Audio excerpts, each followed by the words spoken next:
I stood on my driveway that Sunday afternoon, staring at 3 suitcases sitting on the concrete like abandoned luggage at an airport nobody wanted to claim. My phone kept buzzing with Facebook notifications.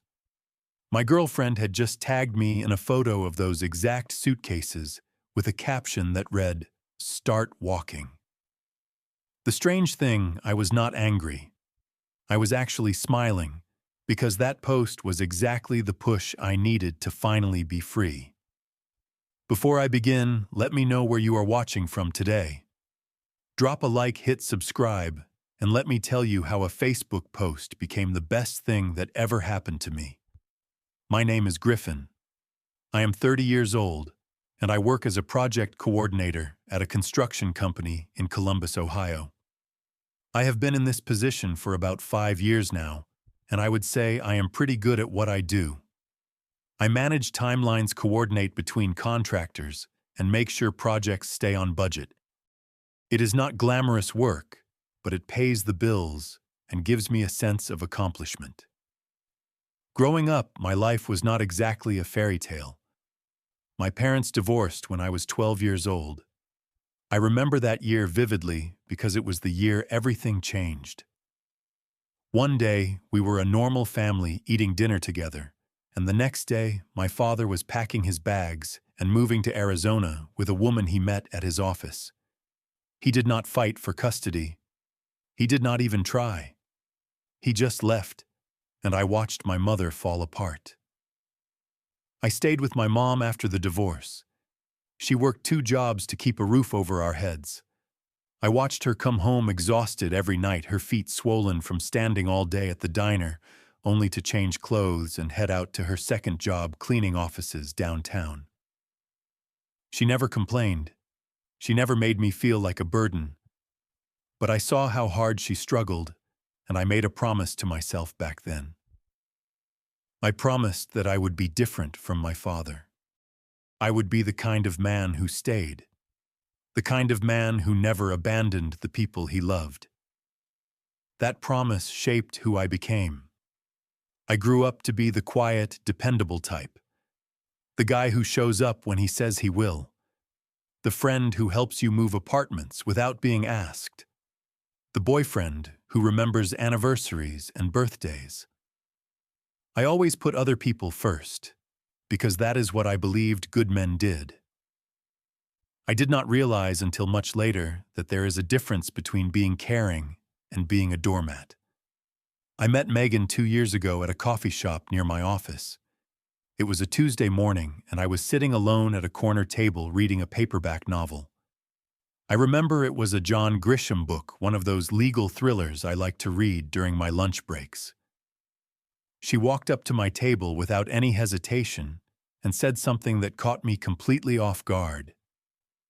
"You actually read physical books. I thought I was the last person under 40 who did that." I looked up and saw this beautiful woman with auburn hair and bright green eyes smiling down at me. She was wearing a casual sundress and carrying a laptop bag, and there was something about the way she held herself that commanded attention. She asked if she could sit with me since all the other tables were taken, and I said yes because what else was I supposed to say? Her name was Megan. She was 28 years old and worked as a freelance marketing consultant. She told me she helped small businesses build their online presence, create content strategies, and manage social media campaigns. She seemed passionate about her work, and I was impressed by how articulate she was. We talked for over an hour that morning, and by the end of it, she had given me her phone number and told me to call her sometime. The first 3 months of our relationship were like something out of a romantic movie. Megan was attentive, affectionate, and incredibly interested in every aspect of my life. She would text me good morning messages before I even woke up. She would ask about my day and actually listen to the answers. She remembered the names of my coworkers and asked follow-up questions about projects I mentioned weeks earlier. She made me feel seen in a way I had never experienced before.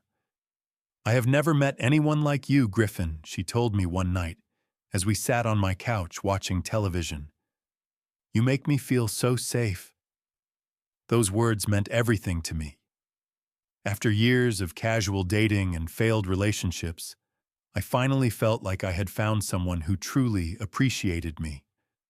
Someone who valued the same things I did. Someone who wanted to build a life together. After 6 months of dating, Megan mentioned that her lease was about to expire. She complained about how expensive it was to pay rent alone in the city, especially with her freelance income being unpredictable. She hinted that it would make more sense for us to combine our resources. Looking back, I realized she never actually asked to move in with me. She just presented the idea in a way that made it seem like the logical next step. I was renting a small 3-bedroom house in the suburbs of Columbus at the time. Nothing fancy, but it had a nice backyard and a quiet neighborhood.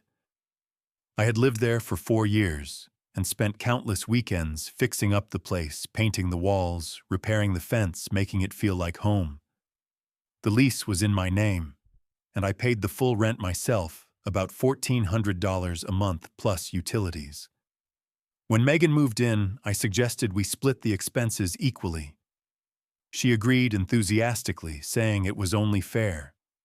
But she also mentioned that her income fluctuated month to month, so there might be times when she could not contribute as much. I told her that was fine. I understood how freelance work operated. We would figure it out together. I had no idea what I was signing up for. The first few months of living together, everything seemed normal on the surface. Megan settled into the house, quickly rearranging furniture, adding decorative pillows, hanging new curtains. She made the space feel more lived, in which I appreciated. But as the weeks passed, I started noticing things that did not quite add up. The financial arrangement we had agreed upon never materialized. Every time rent was due, Megan had an excuse. "I am between projects right now. A client has not paid me yet. I am waiting on a big check that should come through next week." The excuses changed, but the result was always the same. I paid the full rent, the full utilities, and most of the groceries, while Megan contributed almost nothing. Meanwhile, her spending habits told a different story. New shoes would appear by the front door. Designer handbags would show up in the closet. Expensive skincare products would fill the bathroom cabinets. When I finally worked up the courage to ask about these purchases, she had a ready answer. "These are for work, Griffin. I have to look professional when I meet with clients. It is an investment in my career." I wanted to believe her. I really did. So I let it go and kept paying the bills by myself. But the financial issues were just the beginning. Megan slowly started to chip away at my relationships with other people. It started with my best friend Tommy, a guy I had known since middle school. We used to hang out every other weekend, grab beers, watch sports, just normal friend stuff. But after Megan moved in, she always had something negative to say about him. "Tommy is so immature," she would say. "All he does is drink and talk about sports. Do you not think you have outgrown that friendship?" Or she would make comments like, "I just think Tommy is a bad influence on you. You always come home in a weird mood after you see him." At first I defended Tommy. He was my oldest friend, and I did not appreciate her criticizing him. But the arguments that followed were exhausting. Megan would cry and say I was choosing my friends over her. She would ask why I did not want to spend time with her instead. Eventually, I started making excuses to avoid seeing Tommy. It was easier than dealing with the fallout. The same thing happened with my coworkers. Whenever we had team happy hours or company events, Megan would call or text, constantly asking when I would be home. If I did not respond quickly enough, I would come home to a cold shoulder and days of passive-aggressive comments. Slowly, I stopped going to work social events altogether.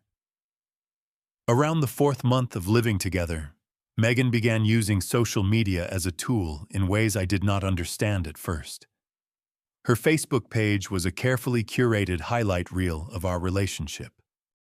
She posted photos of us constantly, always with captions like "my everything" or "so blessed to have found him" or relationship goals. To anyone looking from the outside, we were the perfect couple. But behind closed doors, things were different. Megan was often distant and irritable. She would spend hours scrolling through her phone without saying a word to me. When I tried to initiate conversation, she would give one-word answers or tell me she was busy. The disconnect between our public image and our private reality was jarring. Then came the phone situation. One evening, Megan asked to see my phone. She said couples should have no secrets from each other, and that if I had nothing to hide, I should have no problem letting her look through my messages. I felt uncomfortable, but I handed over my phone anyway, because I genuinely had nothing to hide. She scrolled through everything: texts, emails, social media messages, search history. When she finished, she seemed satisfied. Then I made the mistake of asking if I could see her phone too. Her reaction was immediate and intense. She accused me of not trusting her. She said I was being controlling and paranoid. She stormed off to the bedroom and did not speak to me for the rest of the night. The double standard was obvious, but I was too confused to process it properly at the time. A few weeks later, a coworker named Sarah sent me a text message thanking me for helping her finish a project that had a tight deadline. It was a completely innocent message, purely professional. But Megan saw the notification pop up on my phone and decided it meant something more. "Who is Sarah?" she demanded. "Why is she texting you at 8 o'clock at night?" I explained that Sarah was a colleague, that we had been working on the same project, and that the message was just a thank you. But Megan did not believe me. She accused me of flirting with Sarah at work. She said I must be hiding something if a female coworker felt comfortable enough to text me after hours. The argument lasted 3 days. During those 3 days, Megan posted a cryptic status on Facebook: "Trust is everything. Once it is broken, it is hard to fix." The post got dozens of comments from her friends asking what happened. Megan responded to each one with vague replies like "DM me, and I will tell you later," or "it is a long story." She was painting a picture of me as the bad guy without ever saying my name. I felt humiliated and helpless, but I did not know how to fight back. As the months wore on, Megan became more skilled at manipulating my emotions. Whenever I tried to address a problem in our relationship, she would somehow turn it around so that I ended up apologizing. If I said I was unhappy about something, she would start crying and accuse me of not loving her. If I pointed out an unfair behavior, she would say I was attacking her and making her feel like a terrible person. She compared me to her ex-boyfriend, constantly, always, in ways that made me feel inadequate. "At least he used to surprise me with flowers," she would say. Or "my ex always planned romantic dates. I guess that is too much to expect from you." The comparisons made me try harder to please her. I bought flowers. I planned dates. I did everything I could think of to measure up. But nothing was ever enough. There was always something else I was failing at. The worst part was how all of this affected my daily life. I started having trouble sleeping, lying awake at night,